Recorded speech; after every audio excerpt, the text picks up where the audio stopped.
नमस्कार, मैं हूं श्वेता। देश प्रदेश की महत्वपूर्ण राजनीतिक खबरों में आपका स्वागत है। आज है 25 जनवरी, दिन रविवार।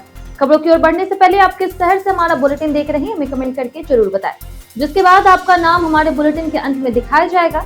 चलिए अब बढ़ते हैं आज तक 21 बड़ी खबरों की ओर। वीवीजी रामजी बयान पर शिवराज चौहान ने राहुल गांधी पर कसा तंज। केंद्रीय कृषि मंत्री शिवराज सिंह चौहान ने राहुल गांधी के वीवीजी रामजी योजना का नाम भूलने वाले बयान पर कटाक्ष किया। उन्होंने कहा कि धन्य है आप राहुल जी और धन्य है आपकी प्रखर बुद्धि। चौहान ने आरोप लगाया कि नेता प्रतिपक्ष विदेश भ्रमण में व्यस्त हैं, लेकिन अब कांग्रेस अधिनियम पर नाटक कर रही। रेवंत रेड्डी ने टी हब आदेश रद्द कर स्टार्टअप्स को दिया बढ़ावा। तेलंगाना के मुख्यमंत्री रेवंत रेड्डी ने टी हब में सरकारी कार्यालय स्थानांतरण आदेश तुरंत रद्द किया, ताकि यह सुविधा स्टार्टअप और तकनीकी कंपनियों के विकास के लिए पूरी तरह से समर्पित रहे। दावोस में तेलंगाना राइजिंग प्रतिनिधि मंडल ने स्नाइडर इलेक्ट्रिक से 623 करोड़ रुपए का निवेश हासिल किया। राज्य इलेक्ट्रॉनिक्स स्मार्ट फैक्ट्री ऊर्जा प्रबंधन और डिजिटल समाधानों में तेजी से उभर रहा। राजद की हार पर भाई वीरेंद्र ने टिकट नीति पर सवाल उठाए। बिहार विधानसभा चुनाव में राजद की करारी हार के बाद टिकट वितरण को लेकर के पार्टी में नाराजगी उभर रही। मनेर विधायक भाई वीरेंद्र ने विजय मंडल का टिकट काटे जाने पर सवाल उठाए और कहा कि बाहरी नेताओं की सलाह पर टिकट बांटना पार्टी के लिए विनाशकारी साबित हुआ।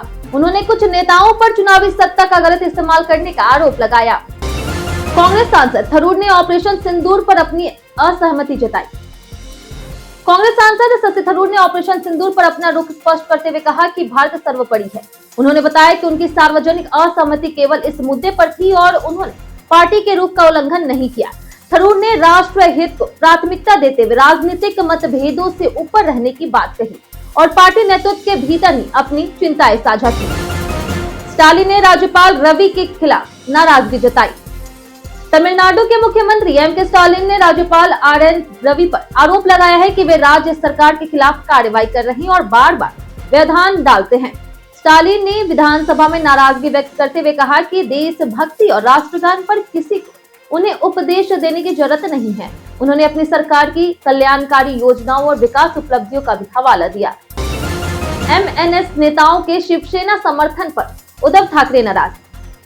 एमएनएस प्रमुख राज ठाकरे ने महाराष्ट्र की राजनीति को गुलामों का बाजार करार दिया और कल्याण डोंबिवली में हुए घटनाक्रम को घिनौना बताया। उन्होंने कहा कि सिद्धांतों से ज्यादा सौदेबाजी हावी है।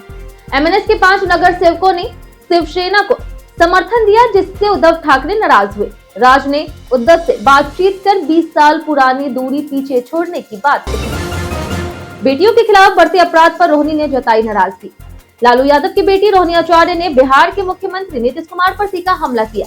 उन्होंने पूछा कि बिहार में बेटियों के खिलाफ अपराध क्यों नहीं रुक रहे, जबकि सरकार कानून के दावों के बावजूद संवेदनहीन और उदासीन है। रोहिणी ने सारण और पटना की 2 गंभीर घटनाओं का हवाला देते हुए सुरक्षा व्यवस्था पर सवाल उठाए। थरूर की एआईसीसी बैठक में अनुपस्थिति पर भाजपा ने उठाए सवाल। भाजपा नेता शहजाद पूनावाला ने कांग्रेस को टुकड़े टुकड़े मोड में बताया। यह टिप्पणी शशि थरूर के एआईसीसी की बैठक में अनुपस्थित रहने के एक दिन बाद आई। पूनावाला ने कहा कि कांग्रेस थरूर को किनारे अपमानित कर रही, जबकि थरूर अपनी पूर्व निर्धारित प्रतिबद्धताओं के कारण बैठक में शामिल नहीं हुए थे। प्रयागराज स्नान विवाद पर बसपा प्रमुख ने समाधान आम सहमति से करने की अपील की। बसपा सुप्रीमो मायावती ने उत्तर प्रदेश में धर्म और राजनीति को अलग रखने का आह्वान किया।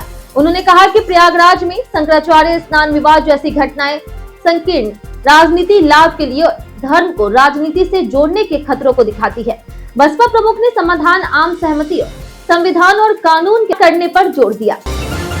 अभिमुक्तेश्वरानंद विवाद में संघ बीजेपी के खिलाफ नई पीठ स्थापित की। स्वामी अभिमुक्तेश्वरानंद सरस्वती माघ मेले में संगम स्नान रोकने और धरने के विवाद के कारण चर्चा के केंद्र में हैं। उनके बयानों और राजनीतिक के झुकाव ने संघ बीजेपी को एक विरोधी पीठ के रूप में खड़ा कर दिया। संत समाज बंटा योगी आदित्यनाथ ने उन्हें कालनेमी करार दिया, जबकि अखिलेश यादव की सहानुभूति उन्हें राजनीतिक समर्थन देती दिख रही। कांग्रेस ने मनरेगा बचाओ मुहिम से जी राम जी कानून पर किया हमला। कांग्रेस ने जी राम जी कानून के खिलाफ मनरेगा बचाओ मुहिम शुरू कर दी है। राहुल गांधी ने इसे गरीबों के अधिकार पर हमला बताते हुए सरकार पर दबाव बनाने की अपील की। कांग्रेस इसे यूपी समेत अन्य राज्यों में चुनावी मुद्दा बनाने की तैयारी में है, लेकिन आंदोलन का प्रभाव और मजदूर समर्थन चुनौती है। मुमरा पार्षद शहर शेख ने विवादित हड़ा बना देंगे बयान पर माफी मांगी। मुमरा की नवनिर्वाचित पार्षद शहर शेख ने पहले पूरे इलाके को हड़ा बना देंगे वाला विवादित बयान दिया, जो सांप्रदायिक विवाद पैदा कर रहा था। बीजेपी ने थाने में शिकायत की। नोटिस मिलने के बाद शहर शेख ने लिखित माफी मांगी और कहा कि उनका इरादा किसी को आहट करने का नहीं था। AIMIM ने बयान को राजनीतिक बताया। केरल चुनाव से पहले कांग्रेस UDF ने विकास और अनुशासन पर दिया जोर। केरल विधानसभा चुनाव से पहले कांग्रेस अध्यक्ष मल्लिकार्जुन खड़गे ने वरिष्ठ नेताओं के साथ अहम बैठक की, जिसमें राहुल गांधी भी मौजूद रहे। खड़गे ने कहा कि कांग्रेस और UDF विकासोन्मुख शासन के लिए तैयार है और मुख्यमंत्री चेहरे का फैसला चुनाव के बाद होगा। पार्टी में अनुशासन जरूरी है। भाजपा प्रधानमंत्री नरेंद्र मोदी ने LDF UDF पर भ्रष्टाचार का आरोप लगाते हुए NDA को समर्थन मांगा। उद्धव ठाकरे ने भाजपा पर किया हमला। मुंबई मेयर चुनाव अब फरवरी की शुरुआत में होगा, क्योंकि भाजपा शिंदे शिवसेना के पार्षदों के समूह पंजीकरण में देरी हुई। शिवसेना MNS गुट ने पंजीकरण पूरा कर चुनावी बढ़त बनाई। उद्धव ठाकरे ने भाजपा पर हमला करते हुए अपने गुट को विचारधारा के रूप में अडिग बताया।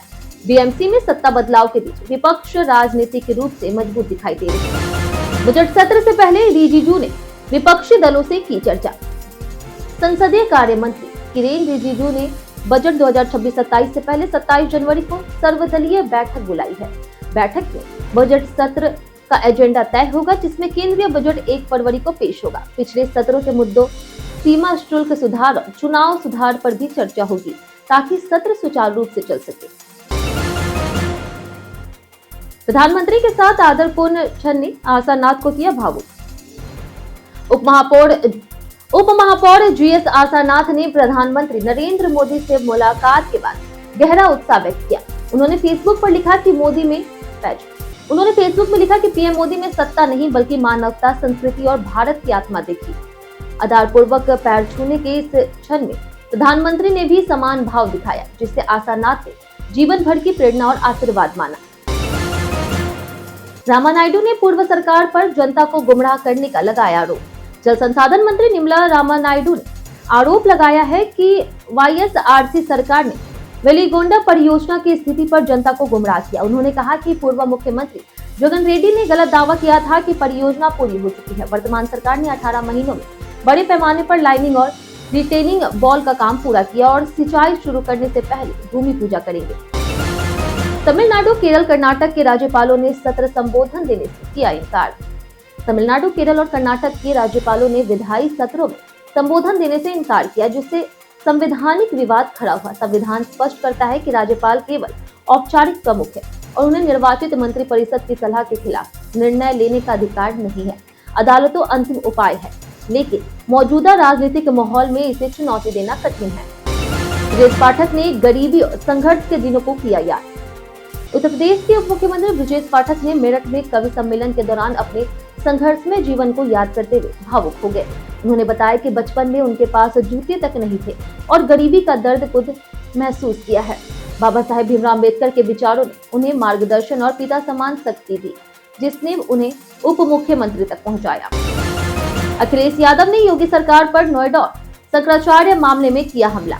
उत्तर प्रदेश के पूर्व मुख्यमंत्री और सपा अध्यक्ष अखिलेश यादव ने योगी सरकार पर जोरदार हमला किया। उन्होंने नोएडा प्राधिकरण के CEO हटाने को पर्याप्त न मानते हुए कहा कि पुलिस और DM को भी हटाना चाहिए था। अखिलेश ने SIR, शंकराचार्य और युवराज मेहता मामलों में सरकार की लापरवाही और लोकतंत्र कमजोर करने का आरोप लगाया।